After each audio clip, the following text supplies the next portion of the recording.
'cause I don't give a fuck what you say. Sebelum Kelme, beginilah jersey timnas Indonesia dari masa ke masa. Waktu yang ditunggu-tunggu itu telah tiba. Kelme baru saja meluncurkan jersey baru timnas Indonesia di Plaza Utara Gelora Bung Karno, Jakarta Pusat pada Kamis 12/3/2026 sore WIB. Launching seragam anyar timnas Indonesia itu dihadiri CEO Kelme Indonesia, Kevin Wijaya, Chairman dan CEO Kelme Global, Clinton KI, Ketua PSSI, Erick Thohir, hingga brand ambasador Kelme Indonesia, Shane Patinama. Dalam sejarahnya, PSSI pernah beberapa kali bermitra dengan apparel lokal pada rentang waktu 1960 hingga 1990-an, saat skuad Garuda belum dilirik perusahaan penyedia jersey sepak bola raksasa dunia, macam Adidas dan Nike. Kedua perusahaan itu lebih berminat mensponsori negara-negara di percaturan elit. Pada era 1990 hingga awal 2000-an, Timnas Indonesia rajin menggunakan kostum dengan logo-logo brand besar macam Adidas, Diadora, atau Nike saat berlaga di pentas internasional. Namun, jersey-jersey tersebut dibeli PSSI dari distributor, alias tidak ada ikatan bisnis apa-apa. Paling mentok PSSI minta harga diskon dari mereka. Mereka belum menghitung kita sebagai mitra bisnis yang menguntungkan, cerita Nugraha Besoes, Sekjen PSSI di era Azwar Anas dan Nurdin Halid. Pada era itu, PSSI tak kekurangan ide untuk mengakali pengeluaran besar membeli jersey. Caranya bermitra dengan garmen lokal untuk menduplikasi kostum-kostum dengan logo brand besar. Bambang Sucipto, mantan pengurus Persija Jakarta, yang punya bisnis garmen intens memasok jersey-jersey replika buat timnas Indonesia. Sempat mencuat guyonan Adidas Made in Bang Chip yang menjadi singkatan namanya di kalangan pemain skuad Garuda. Kalau dilihat dari jauh, kelihatannya sama. Tapi, kalau sudah memakainya, langsung rasanya beda. Kostum timnas produksi garmen lokal bahannya agak tebal dan cenderung berat. Mungkin tujuannya biar awet, walau malah bikin pemain kepanasan, cerita Sudirman, bintang timnas Indonesia di era 1990-an. Mungkin sekarang kalau dipakai, malu rasanya. Imbuh Patar Tambunan, pilar skuad Garuda di SEA Games 1987 sambil terkekeh. Walau kualitasnya di bawah produk asli, nyatanya para pemain timnas Indonesia periode itu sangat bangga. Kualitas nomor 2, yang paling penting momennya. Kostum yang kami pakai punya banyak kenangan. Hal itu tak terbayar dengan apapun, ungkap Bambang Nurdiansyah, striker timnas Indonesia, yang sukses memenangi medali emas SEA Games 1991. Memasuki periode awal 2000-an, timnas Indonesia mulai dilirik perusahaan-perusahaan apparel asing, meski pasokan kostumnya hanya sebatas kerja sama barter. PSSI hanya mendapat pasokan jersey tanpa mendapat rupiah sepeser pun. Pada periode 2000 hingga 2003, timnas Indonesia pernah menggunakan kostum bermerek Nike dan Adidas. Cerita lucu terjadi di Piala Asia 2003. Ketika itu, asisten manajer timnas Indonesia, Muhammad Ghazali, melakukan suatu terobosan. Dia berani mensponsori jersey skuad Garuda.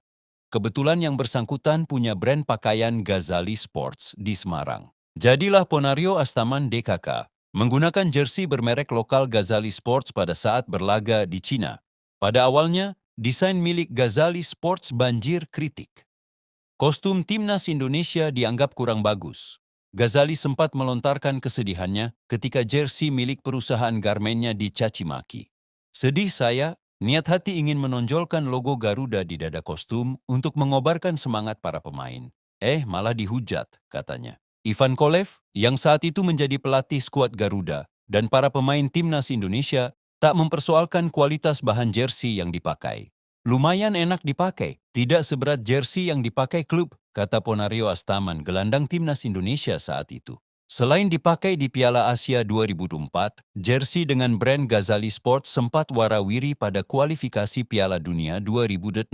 Piala AFF 2004 jadi momen membanggakan bagi timnas Indonesia. Untuk kali pertama di event internasional, skuad Garuda menggunakan jersey brand besar, disertai kontrak bisnis yang menguntungkan.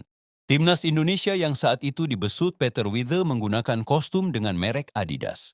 Perusahaan asal Jerman itu menjalin kontrak kerja sama dengan PSSI selama 2 tahun. Ketertarikan Adidas mensponsori Timnas Indonesia sebuah kebanggaan bagi PSSI. Tak usah saya sebut nominal kontraknya, pastinya angkanya sangat bagus, kata Nurdin Halid, Ketua PSSI saat itu. Selain menyokong Timnas Indonesia, Adidas juga mensponsori secara pribadi 3 pilar skuad Garuda, yaitu Boaz Solosa, Ilham Jaya Kesuma, dan Ortizan Solosa. Ketiganya adalah bintang di Piala AFF 2004. Adidas sukses meraih keuntungan finansial dengan menyuplai jersey ke Timnas Indonesia. Seragam skuad Garuda saat itu laku keras di gerai-gerai Adidas. Masyarakat pencinta sepak bola tanah air mau merogoh kocek mahal 500.000 untuk bisa mempunyai kostum Timnas Indonesia. Kesuksesan Adidas dicermati pesaing utamanya, Nike. Begitu kontrak antara PSSI dengan perusahaan asal Jerman tersebut habis pasca Piala AFF 2007. Nike langsung menyodorkan kontrak jangka panjang dengan nilai yang sangat wah. Perusahaan asal Amerika Serikat itu kabarnya menggelontorkan dana 10 miliar per tahun buat kerja sama bisnis dengan PSSI. Ajang Piala Asia 2007 yang dihelat di 4 negara Asia Tenggara Indonesia, Thailand, Vietnam, dan Malaysia dipakai Nike buat menggait pasar di kawasan ini. Negara-negara tuan rumah kesemuanya disponsori Nike. Kerjasama antara PSSI dengan Nike berlangsung cukup lama. Perusahaan tersebut menyokong Timnas Indonesia hingga 2019. Mereka sama sekali tak terpengaruh dengan konflik yang terjadi di PSSI atau buruknya citra sepak bola Indonesia karena rentetan kasus kontroversial. Nike melihat potensi pasar Indonesia sangat menjanjikan. Indonesia menjadi satu di antara negara dengan jumlah penikmat sepak bola terbesar di Asia, dan dari sisi prestasi juga tidak istimewa amat. Setelah periode itu, brand-brand lokal Indonesia tak mau kalah untuk bersaing. Pada 2020, PSSI secara resmi memperkenalkan Mills sebagai apparel Timnas Indonesia. Mills adalah brand dari perusahaan lokal, PT Mitra Kreasi Garmen. Keterlibatan perusahaan lokal memasok kostum skuad Garuda bukan kali pertama terjadi. Mills akan memenuhi kebutuhan Timnas Indonesia dari segala usia dan untuk Timnas wanita. Selain itu, Mills akan menyuplai kegiatan PSSI diantaranya kursus pelatih, kursus perwasitan, dan untuk asosiasi provinsi. Penunjukan Mills sebagai apparel resmi Timnas Indonesia sempat memicu kontroversi, sebab PSSI sempat menjalin mitra dengan perusahaan asing asal Thailand, Warix. Sejak 2022, Timnas Indonesia bekerja sama dengan Erspo, yang juga brand lokal.